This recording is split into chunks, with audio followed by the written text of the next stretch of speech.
Parliament ఎన్నికల అనంతరం Congress party manifesto ప్రకటించిన 6 గ్యారంటీలు 5 న్యాయ పథకాలు అమలు చేస్తామని మల్కాజ్గిరి పార్లమెంటు నియోజకవర్గ అభ్యర్థి పట్నం సునీత పేర్కొన్నారు.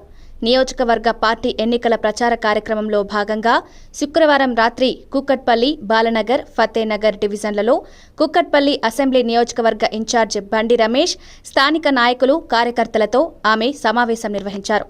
ఈ సందర్భంగా సునీత మాట్లాడుతూ కాంగ్రెస్ కార్యకర్తలను గత ప్రభుత్వం ఎన్ని ఇబ్బందులు పెట్టినా, కేసులు పెట్టినా అదరక బెదరక పార్టీ విజయానికి కృషి చేశారని, అలాంటి వారిని పార్టీ తప్పక గుర్తిస్తుందన్నారు.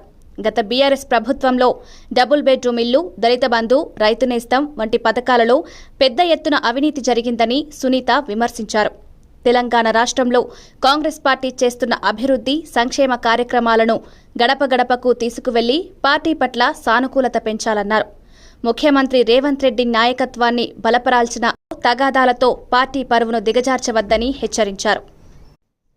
పార్లమెంట్ ఎన్నికల్లో 350 నుంచి 400 సీట్లు గెలిచి కేంద్రంలో ఇండియా కూటమి ప్రభుత్వాన్ని ఏర్పాటు చేస్తుందని, అన్ని కులాలను, అన్ని మతాలను కాంగ్రెస్ పార్టీ అక్కున చేర్చుకుంటుంది.